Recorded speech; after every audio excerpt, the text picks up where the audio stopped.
नमस्कार दोस्तों, स्वागत है आपका अपने YouTube चैनल सुखा सर क्लासेज में। प्लीज़ इस चैनल को ज़्यादा से ज़्यादा सब्सक्राइब करें और अपने दोस्तों में शेयर करें। आज का हमारा टॉपिक है some basic concepts of chemistry, रसायन की कुछ मूल अवधारणाएं। यह टॉपिक यूपी बोर्ड में क्लास 11th में है तथा अत्यंत ही महत्वपूर्ण है।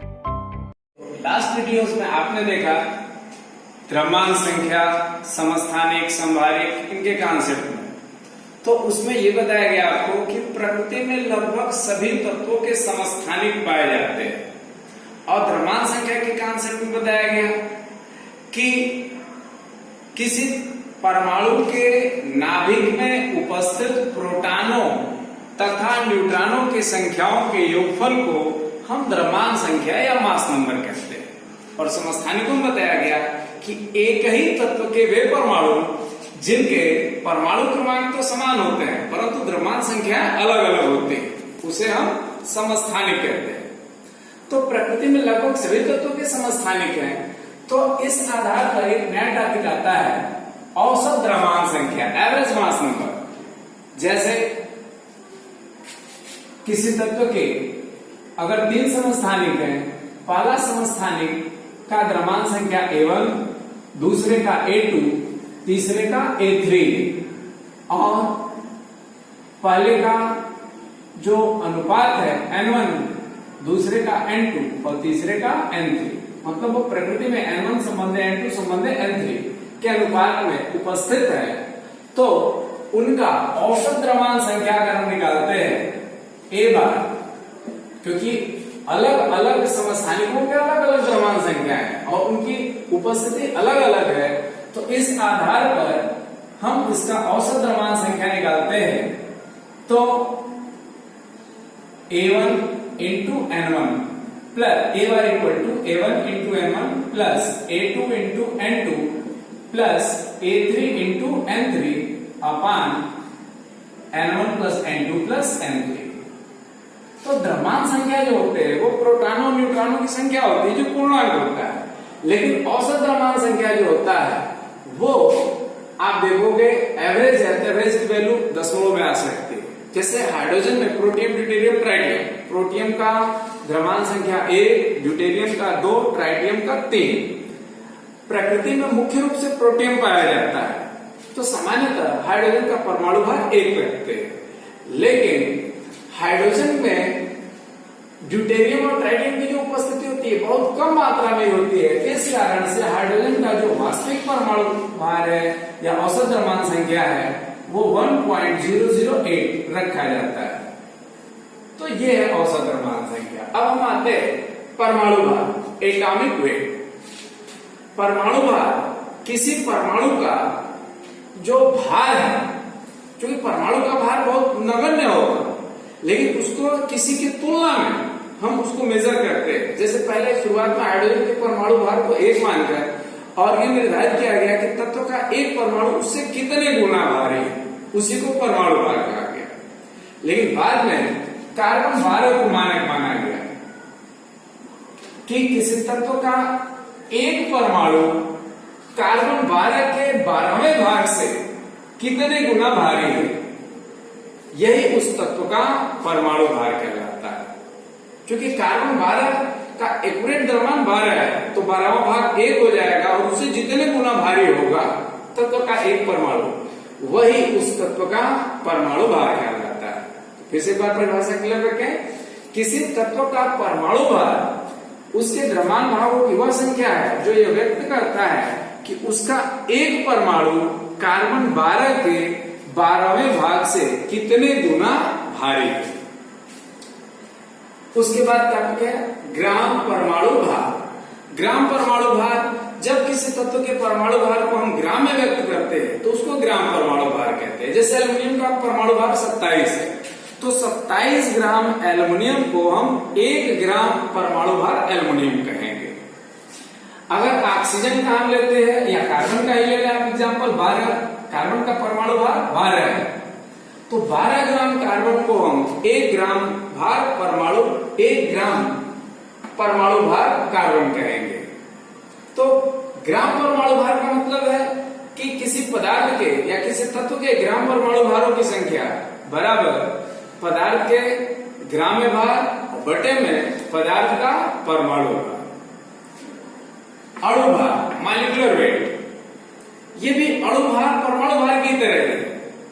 जैसे परमाणु को हम देखते हैं कि तत्व का एक परमाणु कार्बन 12 के 12वें भाग से कितने गुना भारी है, उसी तरह से हम देखते हैं पदार्थ का एक अणु, क्योंकि अणु तत्व के भी होते हैं और यौगिक के भी होते हैं। तो पदार्थ का एक अणु कार्बन 12 के 12वें भाग से कितने गुना भारी है, उसे ही हम उस पदार्थ का अणु भार कहते हैं। तो मानक वही है, कार्बन 12 का 12वां भाग।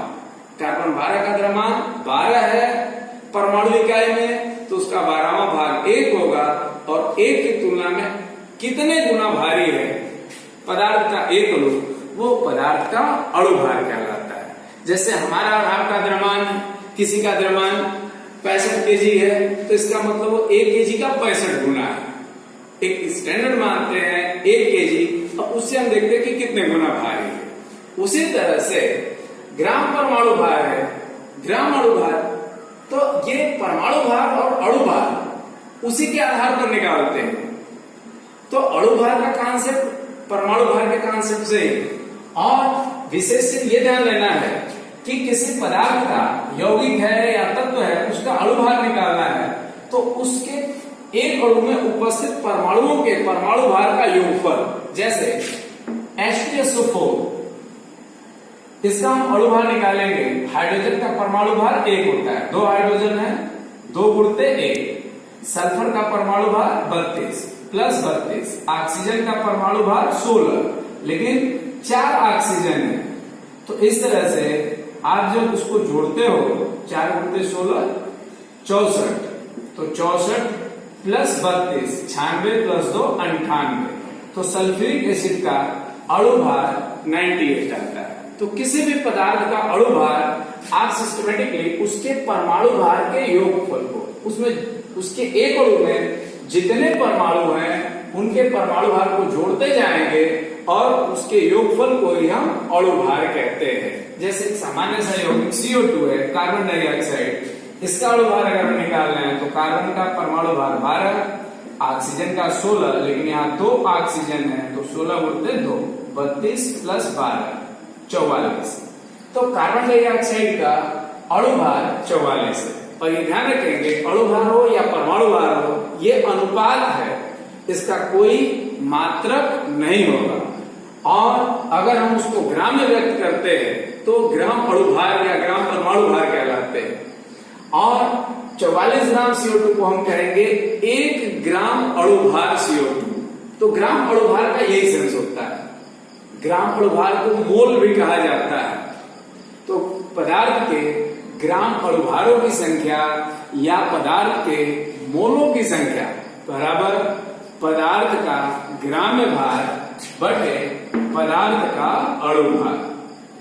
पदार्थ का ग्राम्य भार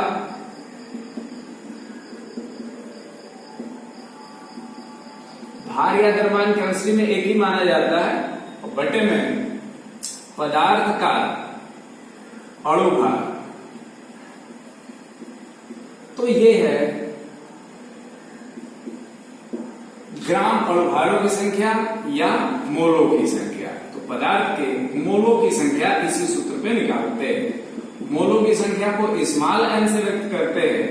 तो small n equal to W in gram, पदार्थ का द्रव्यमान या पदार्थ का भार ग्राम में, और बटे में अणु भार मोलर मास या मोलर वेट। तो ये मोलों की संख्या का कांसेप्ट है। अब हम आते हैं तुल्यांकी भार। तुल्यांकी भार इक्विवेलेंट वेट, ये परिभाषा थोड़ी परमाणु भार अणु भार से अलग है। इसमें यह कहा गया कि किसी पदार्थ का तुल्यांकी भार उसके द्रव्यमान भागों की वह संख्या है जो हाइड्रोजन के 1.008 ग्राम, ऑक्सीजन के 8 ग्राम या क्लोरीन के 35.5 ग्राम से अभिक्रिया करता है या इतने ग्राम को विस्थापित करता है, तो उसे हम उस पदार्थ का तुल्यांकी भार कहते हैं। किसी पदार्थ के द्रव्यमान भागों की वह संख्या जो हाइड्रोजन के 1.008 ग्राम से, ऑक्सीजन के 8 ग्राम से या क्लोरीन के 35.5 ग्राम से संयोग करता है अथवा इनके इतने मात्रा को ही विस्थापित करता है, पदार्थ का तुल्यांकी भार कहलाता है। जैसे अगर carbon 12 gram carbon 4 gram hydrogen से संयोग करता है मीथेन में, तो 1 ग्राम हाइड्रोजन से संयोग करने वाले आप कार्बन का द्रव्यमान निकालोगे तो वो 3 ग्राम आएगा, तो कार्बन का तुल्यांकी भार लगभग 3 हो जाएगा उस केस में। CO2 के साथ अगर आप देखते हो CO2 के केस में कि कार्बन का 12 ग्राम ऑक्सीजन के 32 ग्राम से संयोग कर रहा है, तो फिर हम देखते हैं कि 8 ग्राम से कितना संयोग करेगा, तो 8 ग्राम से संयोग करने वाले कार्बन का द्रव्यमान 12/32 गुणित 8, ये भी 3 आएगा। तो इस तरह से हम पदार्थों का तुल्यांकी भार निकालते हैं। हालांकि कुछ विशेष पदार्थों के लिए अलग अलग सूत्र होते हैं, जैसे अम्ल का तुल्यांकी भार बराबर अम्ल का अणुभार बटे अम्ल की क्षारकता। जैसे H2SO4 है, अम्ल है, इसका अणुभार अभी देखे आप 98 निकाला गया। अम्ल की क्षारकता, अम्ल के एक अणु में जो विस्थापनीय H+ होते हैं उसे ही अम्ल की क्षारकता कहते हैं, और H2SO4 की क्षारकता 2 है, तो यहां पर 98/2 49। तो जो तुल्यांकी भार है इक्विवेलेंट वेट, उसको E से व्यक्त करते हैं। H2SO4 का E जो है वो 49 है। और अगर एसिटिक एसिड के लिए देख रहे हैं CH3COOH, अणुभार देखें आप तो 12 + 12 24, हाइड्रोजन 4, 24 4 28 और ऑक्सीजन 16, 16 गुणित 2 32 7। और इसमें विस्थापनीय हाइड्रोजन केवल 1 है। ये 3 हाइड्रोजन कार्बन से जो अटैच है वो विस्थापनीय नहीं है, केवल 1 हाइड्रोजन जो ऑक्सीजन से अटैच है वही विस्थापनीय है, इसलिए इस अम्ल की क्षारकता 1 है और इसका तुल्यांकी भार भी इसके अणुभार 60 के बराबर ही आएगा। तो इस तरह से हम अम्ल के तुल्यांकी भार निकालते हैं। क्षारकों का तुल्यांकी भार भी ऐसे ही होता है, क्षार का अणुभार बटे क्षार की अम्लता। क्षार के अणु में जो OH आयन की संख्या होती है हम उसको क्षार की अम्लता कहते हैं। और किसी आयन का तुल्यांकी भार अगर निकालना है तो आयन का तुल्यांकी भार बराबर आयन भार बटे में आयन का संयोजकता। जैसे कार्बोनेट CO3 तो आयन भार कार्बन 12, ऑक्सीजन 16, 16 गुणित 3 48 + 12 60 बटे में इस आयन की संयोजकता 2 है, क्योंकि इस पे 2 आवेश है, तो 60 बटे 2 30, तो इसका तुल्यांकी भार 30 हो गया। अगर हम Mg2+ की बात करते हैं, Mg का 24 और इस पे संयोजकता 2 है, तो इसका तुल्यांकी भार 12 हो जाएगा। तो इस तरह से आयनों का तुल्यांकी भार निकालते हैं। लवण का तुल्यांकी भार, धनायन का तुल्यांकी भार प्लस ऋणायन का तुल्यांकी भार। जैसे Na2CO3, तो Na2CO3 में Na+ धनायन है और CO3 ऋणायन है, तो Na+ जो है Na का 23 और इसकी संयोजकता 1, तो धनायन का तुल्यांकी भार हो गया 23 बटे, ऋणायन का आप देखें कार्बोनेट का 60 बटे 2 30। तो इस तरह से Na2CO3 का तुल्यांकी भार 53 हो जाएगा। तो अम्ल क्षार लवण के तुल्यांकी भार ऐसे निकाले जाते हैं। और जनरली तुल्यांकी भार परमाणु भार और संयोजकता में संबंध पूछा जाता है, तो ये आप ध्यान रखेंगे, तुल्यांकी भार तत्व का तुल्यांकी भार बराबर तत्व का परमाणु भार बटे तत्व की संयोजकता।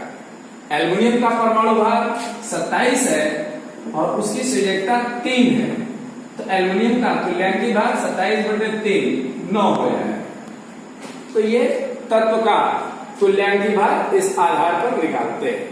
अब इसमें ग्राम तुल्यांकों की संख्या, तो ग्राम तुल्यांकों की संख्या या तुल्यांकों की संख्या, तो ग्राम तुल्यांकी भार या तुल्यांकों की संख्या का मतलब वही है जिससे हम ग्राम परमाणु भार, ग्राम अणु भार निकालते हैं।